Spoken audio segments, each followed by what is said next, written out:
పనిచేయాలి. అదే ముఖ్యమంత్రి గారి అన్ననేమో చెరువుల ఇల్లు కడితే ఆడికి హైడ్రా పోదు, బుల్డోజర్ పోదు.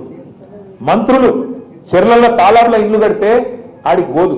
మేము సాక్ష్యాలకు సహా ఇచ్చినాం, పేపర్లో పెట్టినాం, టీవీలో పెట్టినాం, బయట పెట్టినాం. ఇగో పట్నం మహేందర్ రెడ్డి ఇల్లు చూడు, పొంగులేటి శ్రీనివాస్ రెడ్డి ఇల్లు నీళ్ళల్లో ఉంది, వివేక్ డాక్టర్ వివేక్ మీ దగ్గరే తిరుగుతున్నాడు మంత్రి, ఆ ఇల్లు నీళ్ళలోనే ఉంది, కేవీపీ రామచంద్రరావు ఇల్లు ఎఫ్టీఎల్ ఉంది, వాళ్ళ ఉలగొట్టి ఇక్కడికి రా నువ్వు అంటే మాట లేదు. ముఖ్యమంత్రి సొంత ఇల్లు కొడంగల్ల, రేవంత్ రెడ్డి సొంత ఇల్లు కొడంగల్ల రెడ్డి కుంటలు ఉన్నది. రెడ్డి కుంట అంటే ఏంది? కుంట అంటే చెరువే కదా, చెర్లనే ఇల్లు కట్టిండి నేను కొడంగల్ల. ఇక్కడికి వచ్చేమో పెద్ద పెద్ద మాటలు చెప్తాడు. వాళ్ళ అన్న దుర్గం చెరువులో కట్టిండి ఇక్కడ ఇల్లు, తాళార్లు ఉంది అది కూడా. ఆ ఇల్లుకు ముట్టరు, హైడ్రా పోదు. కానీ ఈజీగా దొరికేటోళ్ళు ఎవరు? గరీబోళ్ళు. అడిగేటోడు లేడు, మిమ్మల్ని కాపాడేటోడు లేడు అన్నట్టు, మీకు ఆవాజ్ లేదన్నట్టు కొట్టేస్తాం. తోడు దెంగే కోన్ దేకితే క్యాకరితే క్యాకర్లేతే అన్నట్టుగా ఈరోజు వ్యవహారం ఉన్నది. దయచేసి నేను మిమ్మల్ని కోరుతున్నా, ఇవాళ ప్రభుత్వం కాంగ్రెస్ పార్టీ వాడు ఏమంటుండంటే మాకు ఓటేసి నీ ఏళ్ళతో నీ కంటినే పొడిపించే కుట్ర చేస్తున్నాడు. మీరు కింద ఓటేస్తే కాంగ్రెస్ పార్టీకి పొరపాటున వాళ్ళు బెదిరిస్తేనో భయపడితేనో ఇది బంద్ అవుతుంది అది బంద్ అవుతుంది అని బెదిరితే మీ ఏళ్ళతో మీ కన్నే ఒడుచుకున్నట్టు అవుతుంది. మీ ఇల్లు కూలగొట్టుమని హైడ్రాకు మీరే లైసెన్స్ ఇచ్చినట్టు అవుతుంది.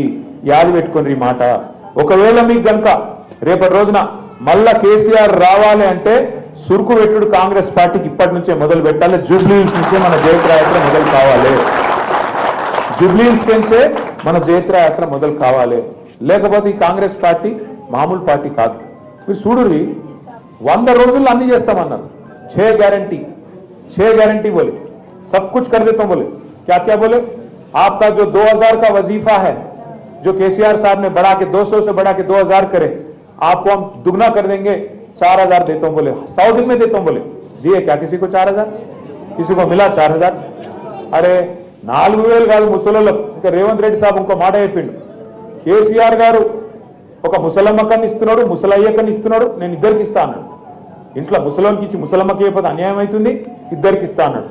ఇంకొక అడుగు ముంగటేసి మహిళల ఓట్ల కోసం అత్తమ్మకు 4000, కోడలకు 2,500 ఇస్తా అన్నాడు. మరి అత్తమ్మకి వచ్చినాయా, కోడలకు వచ్చినాయా? ఇద్దరికి లేవు. నేను మొన్న సూర్యాపేట పోయినా, ఆడ ఒక మన నాయకుడు పెళ్లి అయితే, కొత్తగా పెళ్లి అయింది, పెళ్లికి పోలేదు, వాళ్ళ ఇంటికి చుట్టపు సుగ్గా రమ్మంటే ఛాయలు అవుతానికి రమ్మంటే పోయినా.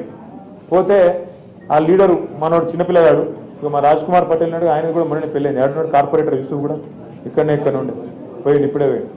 సో ఆ పిల్లగానికి కూడా మొన్న పెళ్ళైంది. అట్లే సూర్యాపేటలో వాళ్ళ పెళ్ళి అయితే పోయినా. పోతే ఆ లీడర్ సాబ్ వాళ్ళ అమ్మని పిలిచిండు. వాళ్ళ అమ్మని పిలిచి అన్న మా అమ్మాని పరిచయం చేసి, నమస్తే అమ్మ బాగున్నారా, మరి కోడల పిల్ల ఎట్లుంది, బాగానే చూసుకుంటున్నావా అన్న. అరే ఏం కోడలు కూతురా అని ముక్కిరిసినట్టు మాట్లాడు. అరే ఇట్లా వాటి పెద్ద మనిషి ఏమైందని నేను అన్నా. అంటే కోడలు వస్తే 2,500 వస్తాయి అనుకున్నా, రాలే.